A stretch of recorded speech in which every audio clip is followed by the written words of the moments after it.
आप देख रहे हैं जी न्यूज, आपके साथ हूं मैं रुबिका लियाकत। इस खास पेशकश बस करो में आप सबका स्वागत है। आज हम आपको ले चलेंगे राजधानी दिल्ली।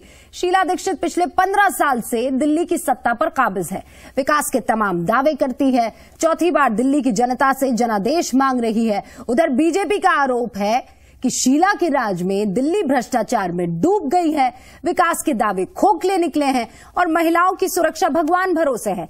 लेकिन इस बीच दिल्ली की जनता क्या सोच रही है, हमारी संवाददाता निवृत्ति मोहन ने लोगों की नब्ज टटोलने की कोशिश की। दिल्ली दिल्ली दिल्ली दिल्ली दिल्ली दिल्ली दिल्ली दिल्ली। आज का हमारा ये सफर शुरू हो रहा है आश्रम इलाके से। इस सफर की खासियत ये है कि ये दिल्ली के कई ऐसे इलाकों से गुजरेगा जिनकी अपनी ऐतिहासिक महत्ता है, जो दिल्ली की चहल पहल की मिसाल हैं और यहाँ की भी अपनी समस्याएं हैं। आइए शुरू करते हैं आज का ये सफर।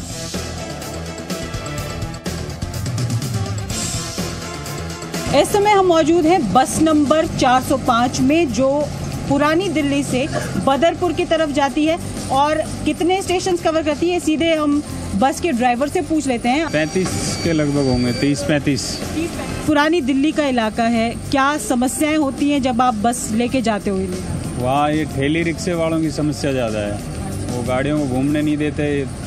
एक फटफट सेवा चलती है, उसकी भी परेशानी है। रेड लाइट जो होती है, इनमें आधी बार लाइट गई हुई होती है तो वहाँ जाम लगा हुआ होता है। 30 से ज्यादा स्टॉप्स हैं जहां से लोगों को उठाते हुए ये बस निकलती है। जब आप सुबह घर से निकलते हो तो सबसे पहली दिक्कत क्या फेस करते हो? क्या लगता है आपको कि ये जो एक पर्टिकुलर चीज है ये सही होनी चाहिए और नहीं हो पाई? काफी समय से दिल्ली में खाली अभी एक ही चीज है, ट्रैफिक की प्रॉब्लम है। जितने आदमी नहीं है उससे ज्यादा व्हीकल्स बढ़ती जा रही है। Population, pollution and traffic. और अभी एक I am a Delhiite, I was proud to be a Delhiite, but अब दिल्ली में रहने का दिल नहीं करता। तो आप देखते हैं दिल्ली की आबो हवा सुधारना चाहते हैं लोग, चाहते हैं कि वो एक ऐसी हवा में सांस लें दिल्ली में जो पोल्यूशन फ्री हो, सड़कों पर ट्रैफिक ज्यादा ना हो, गाड़ियों की बिक्री पर एक कंट्रोल हो, ताकि दिल्ली में जो लगातार ट्रैफिक बढ़ता जा रहा है, लाखों गाड़ियां दिल्ली की सड़कों पर रोज उतरती हैं, जो दिल्ली में न सिर्फ सड़कों को जाम कर देती हैं बल्कि हवा को भी पोल्यूट कर रही हैं। आप कहाँ से आए हैं, आप बताएं? मैं तो हूँ बलिया से, यूपी से आए। हाँ। आप कुछ क्या सोच के आए दिल्ली? बस मैं भी आया हूँ कमाने के लिए, क्योंकि हमारे यहाँ कोई व्यवस्था नहीं थी इसलिए। लेकिन अभी दिल्ली सरकार को उनके लिए क्या करना चाहिए, आपको क्या, जो बाहर से लोग? दिल्ली सरकार को मतलब यही है, जब आ गए हैं तो उनको तो व्यवस्था करनी पड़ेगी, करनी चाहिए भाई। पूर्वांचलियों के लिए कुछ आप चाहते हैं कि कुछ व्यवस्था हो उनके लिए, उनकी कोई ठोस कदम उठाया जाए। क्या दिक्कत आती है? बिजली पानी सब ठीक आता है? हम लोग पटरी पे जी रहे हैं। पटरी पे जी रहे हैं? क्यों आए? वो शेल्टर्स है सरकार के, वहाँ पे नहीं रहते हैं? नहीं, हम लोग गरीब आदमी है, कहाँ से रहेंगे? पटरी पे ऐसे दुकान थोड़ा सा लगा रखे हैं भैया। अच्छा, लेकिन वो रैन बसेरा सरकार ने चलाया हुआ है ना, वहाँ पे आप रहते नहीं है? नहीं, हम लोग को उतना पता ही नहीं है हमें। यहाँ पर जो लोग आते हैं बाहर से, रिक्शा चलाते हैं, ऑटो चलाते हैं या दिहाड़ी का काम करते हैं, अलग अलग इलाकों से आते हैं, यूपी से, बिहार से, कई और स्टेट से यहाँ पर आकर रहते हैं। उनके पास सर छुपाने के लिए, चाहे वो गर्मी हो या सर्दी हो, सर छुपाने के लिए कोई जगह नहीं होती है। हालांकि सरकार दावे करती है कि रैन बसेरे बनाए गए हैं, लोगों के लिए नाइट शेल्टर्स बनाए गए हैं, लेकिन हकीकत ये है कि कई लोग आज भी पटरियों पर, फुटपाथ पर अपने रिक्शा में या फिर अपने ऑटो रिक्शा में रात गुजारने के लिए मजबूर है, क्योंकि उन्हें इन शेल्टर्स में जगह नहीं मिल पाती है। रमेश जी 50 साल से दिल्ली में रह रहे हैं, आपने दिल्ली को बदलते हुए देखा होगा। Delhi is becoming a black hole. तो ये जो है, हमें नहीं लगता कि हम Delhi will be a dying city after some 5-10 years, क्योंकि यहाँ अब चलना मुश्किल है। दिल्ली में आपको क्या लगता है, किस इलाके में आप रहते हैं और क्या समस्या है आपको? हम ओखला में रहते हैं, हरकेश नगर में। एक लाइन रेलवे लाइन पड़ती है, उस पर 4 साल हो गए केस चलते चलते, वो ओवर ब्रिज नहीं बना रहे। हाँ, उस पर बहुत लोग बाग नहीं लगा ले, रेलवे लाइन से दुर्घटना होती है। काफी समय से कह रहे हैं कि ब्रिज की डिमांड है वहाँ पे, जो फुटओवर एक ब्रिज एक होना चाहिए रेलवे ट्रैक के ऊपर, लेकिन वो ब्रिज 30 सालों से आज तक नहीं बन पाया, जिसकी वजह से इन्हें रोज अपनी जान खतरे में डालनी पड़ती है। देखो, आदमी सिर्फ आशा ही कर सकता है, एग्जैक्ट किसी के बारे में कुछ नहीं कहा जा सकता है। तो आपको किससे उम्मीद है? 15 साल से कांग्रेस शासन कर रही है, तो बदलाव का मौका होना चाहिए। बदलाव चाहिए जी, बदलाव चाहिए। अब ये बदलाव आप क्या करेंगे? पार्टी बेस्ड वोट देंगे, पर्सन को देखकर? नहीं, वो तो सिद्धांतों पे ही दिया जाता है, पार्टी के सिद्धांतों पे ही वोट दिया जाता है। तो आप पार्टी बेस तो वोट नहीं दे सकते ना। आप जो आदमी अगर कोई करप्ट है और वो खड़ा हो गया कांग्रेस की तरफ से, तो nobody will give him the vote. Daryaganj इलाके में इस वक्त हम पहुंचे हैं और यहाँ पर उतरेंगे जहाँ पर दाल मखनी और बटर चिकन का आविष्कार हुआ था। आइए इस इलाके में लोगों से बात करेंगे और समस्याएं उनकी जानेंगे। आइए, इससे पहले कि इस दिल्ली के ऐतिहासिक और मेन इलाके की हम समस्याएं जाने, पहले इस इलाके की इंट्रोडक्शन आपको दे दें। खाने पीने के लिए बहुत मशहूर इलाका है। आइए, एक पॉपुलर रेस्टोरेंट है यहाँ पर, वहीं आपको लिए चलते हैं और देखते हैं क्या खास यहाँ पर बनता है। आइए, क्या बना है? क्या है? ये मटन स्टू है। आप बताइए क्या बना रहे हैं? ये मटन सीख कबाब। मटन सीख कबाब यहाँ पे बन रहा है। मुंह में पानी जरूर आ रहा है। आइए चलते हैं।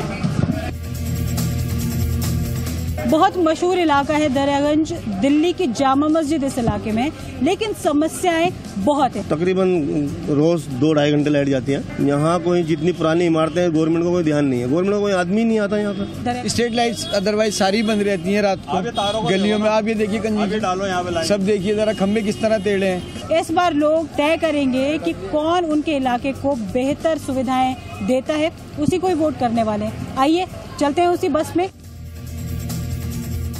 तो ये थे मुद्दे इस रूट में पड़ने वाले सभी स्टॉप्स पर से चढ़ने वाले लोगों के, और साथ ही कुछ इलाकों के जो इस रूट में पड़ते हैं।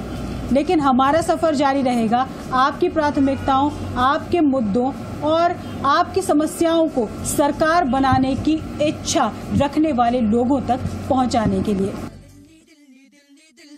कैमरामैन शेर सिंह के साथ निवृत्ति मोहन, जी मीडिया, दिल्ली। बस करो, ये वो खास सेगमेंट है जिसमें अलग अलग कॉन्स्टिट्यूएंसी, अलग अलग इलाकों में जाते हैं, वहां के लोगों से बातचीत करते हैं, नब्ज टटोलने की कोशिश होती है। बहरहाल, अब बड़े मुद्दे पर लौट आते हैं।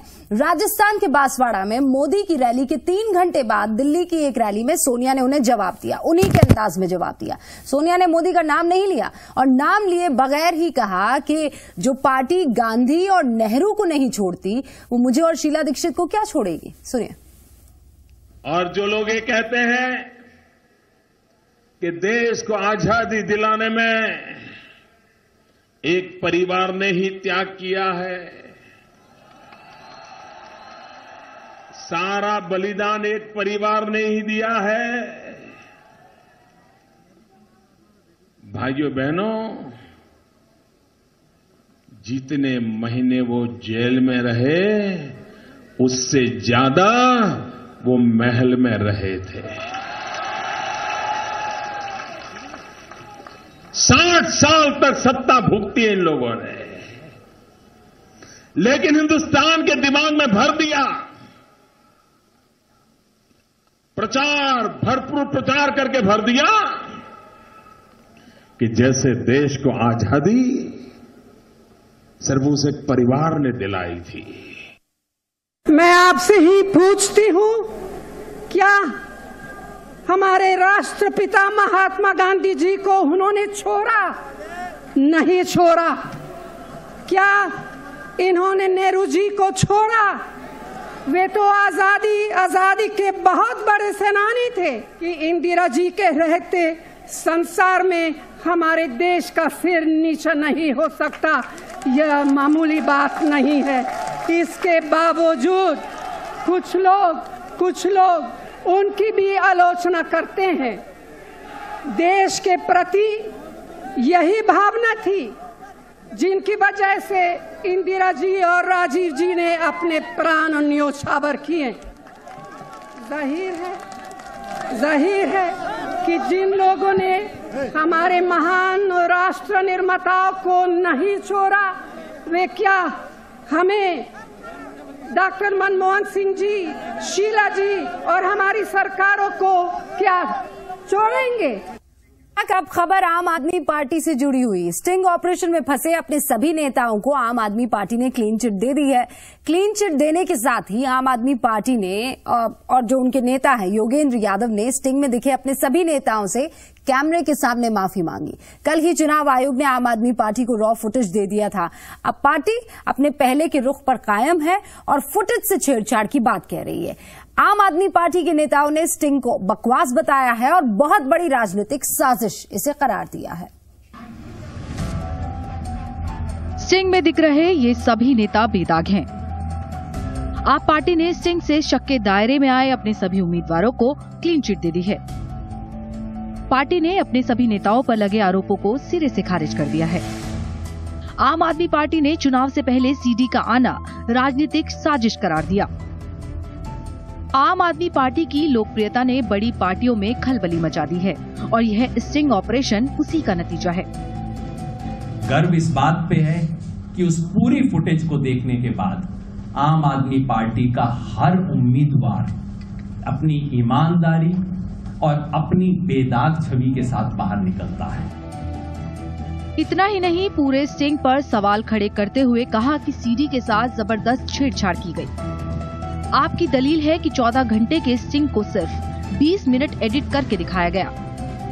आपका कहना है कि स्टिंग में 5 इंटरव्यू हैं, लेकिन क्या वजह है सिर्फ 2 इंटरव्यू को ही सार्वजनिक किया गया? उस कैंडिडेट ने बातचीत में जो सबसे इम्पोर्टेंट बात कही उसको एडिट करके बाहर निकाल दिया गया, दबा दिया गया, छुपा दिया गया। फ्रॉड है, ये फर्जीवाड़ा है, ये डॉक्टरिंग है। अगर ये डॉक्टरिंग नहीं है तो कैसी चीज को डॉक्टरिंग कहा जाता है, आप जाके देखिए। पार्टी ने जांच का जिम्मा चुनाव आयोग पर ही डाल दिया। साथ ही कहा कि अगर चुनाव आयोग उम्मीदवारों को दोषी पाता है या सीडी में लगाए गए आरोप सही पाए जाते हैं तो पार्टी कार्रवाई करेगी। उधर आम आदमी पार्टी के आरोपों का विरोधी कुछ इस अंदाज में जवाब दे रहे हैं। उन्होंने उसी वीडियो के उन हिस्सों को दिखाया जो उनके लायक उनकी चीजें थी, जिसमें वो अपने लोगों को बरी साबित करने की कोशिश कर रहे थे। ठीक वैसा ही था जैसा हमने दिखाया था आम आदमी पार्टी के बारे में, ये ठीक वैसा ही निकला। हम आम आदमी पार्टी की नेतागिरी को टाइट कर रहे हैं और वो हमारी पत्रकारिता पर सवाल खड़े कर रहे हैं। चुनाव आयोग ने कल ही आप पार्टी को स्टिंग की रॉ सीडी सौंप दी थी। इससे पहले स्टिंग मीडिया में दिखाए जाने के बाद से ही आप पार्टी ने मीडिया सरकार के सीईओ अनुरंजन झा से स्टिंग का रॉ फुटेज दिए जाने की मांग की थी, जिसे मीडिया सरकार ने इनकार करते हुए उसे चुनाव आयोग को सौंप दिया था। आपके खिलाफ न्यूज पोर्टल मीडिया सरकार के स्टिंग ऑपरेशन में पार्टी के कुछ उम्मीदवारों पर कैश लेने का आरोप लगा था। पलक शर्मा, जी मीडिया, दिल्ली। दिल्ली में 4 दिसंबर को चुनाव होने हैं। आम आदमी पार्टी अपनी किस्मत इसमें आजमा रही है, लेकिन उससे पहले ही अलग अलग तरीके से कहीं न कहीं परेशानी में घिरी ये पार्टी। बहरहाल कल मध्य प्रदेश में चुनाव होना है। 25 नवंबर को मध्य प्रदेश की जनता 230 सीट वाले मध्य प्रदेश में उम्मीदवारों की किस्मत तय कर देगी। 4 करोड़ से ज्यादा मतदाता अपने मताधिकारों का इस्तेमाल करेंगे। चुनाव आयोग ने सभी तैयारियां पूरी कर ली है। सुरक्षा के तगड़े इंतजाम हैं। शिवराज सिंह चौहान लगातार तीसरी बार सरकार बनाने के लिए मैदान में है। वैसे कांग्रेस भी प्रदेश में बीजेपी को बहुत कड़ी टक्कर दे रही है। हमारी संवाददाता ने इन सारी चुनाव तैयारियों का जायजा लिया है, आप भी देखिए। मध्य के सामग्री वितरण काउंटर पर खड़े हैं। यहाँ पर सामग्री वितरण का कार्यक्रम जोरों से चल रहा है। आप देख सकते हैं ये जो बॉक्सेस हैं, इन बॉक्सेस में बैलेट यूनिट्स और काउंटर यूनिट्स पैक कर दिए गए हैं। भोपाल मध्य में 230 पोलिंग बूथ्स हैं। इसके अलावा 40 पोलिंग मशीन्स को रिजर्व रखा गया है, यानी 40 ईवीएम मशीन्स और बैलेट यूनिट्स एक्स्ट्रा इधर दी जा रही हैं। इसके साथ साथ कर्मचारियों को इस तरह के डॉक्यूमेंट्स भी अवेलेबल करवाए जा रहे हैं। इन डॉक्यूमेंट्स में एक्स्ट्रा बैलेट शीट पेपर्स हैं, टैग्स हैं, सील्स हैं और बाहर जितनी भी सामग्री इसके अंदर रखी गई है उसकी एक रिसीप्ट है। ये तमाम सामान मैं आपको दिखाना चाहूंगी कि इन काउंटर्स के जरिए जो पीठासीन अधिकारी हैं उनको सौंपे जा रहे हैं। पीठासीन अधिकारी यहाँ इनको चेक कर रहा है और अपनी ओके रिपोर्ट दे रहा है। यहाँ से ओके रिपोर्ट देने के बाद ठीक सामने, इस काउंटर के ठीक सामने जो पूरे मतदान दल हैं उनके बैठने की व्यवस्था की गई है, ताकि पूरी टीम वहां जाकर बैठे, अपने सामान की जांच कर ले और वहीं से ये मतदान दल आगे रवाना होंगे। आप देख सकते हैं जो ग्राउंड है इसकी चार दीवारी के बाहर वहां पर व्हीकल खड़े किए गए हैं, जहां पर मतदान दल अपनी अपनी गाड़ियों पे सवार होंगे और वहां से अपने अपने पोलिंग बूथ के लिए रवाना हो जाएंगे। कैमरा पर्सन देवेंद्र गौतम के साथ सीमा एम वर्मा, जी मीडिया, भोपाल।